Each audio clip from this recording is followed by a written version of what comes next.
So welcome to the water element program for 2024. Just before we start the first of the YouTube recordings, I just want to give you a sense of where we're going with the work we're going to be doing over the next term. So we're going to be focusing our attentions with regards to movement on the pelvis.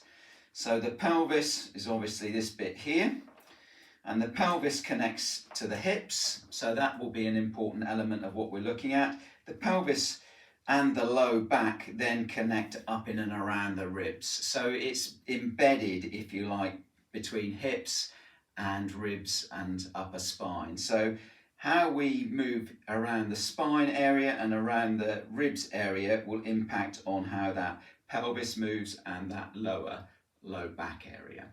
Okay, so when we do our breath work, we're going to be breathing into this space, into that pelvic space, into the sacral chakra area. Okay, so that's the first thing regards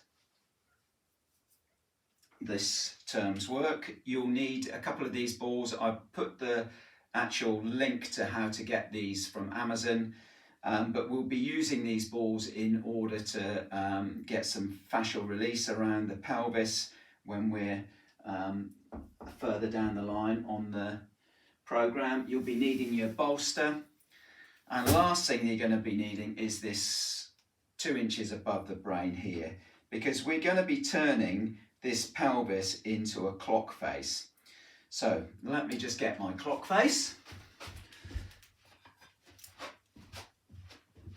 So there's our clock face here, look. 12 o'clock is down towards the feet, 6 o'clock is up towards the head. So this is the outside of the clock, which we'll be exploring, but each time we move, we'll be coming back to the center, to that resting point between the 6 o'clock and the 12 o'clock. And then of course we've got 12 o'clock off to 1 o'clock, 2 o'clock, and so on, all the way around that clock. All right, so I think we're ready to start the first of those classes. Good luck, enjoy, and tuck into those tutorials, because that will make a huge difference to what you get from the YouTube recordings. Okay, cheers for now.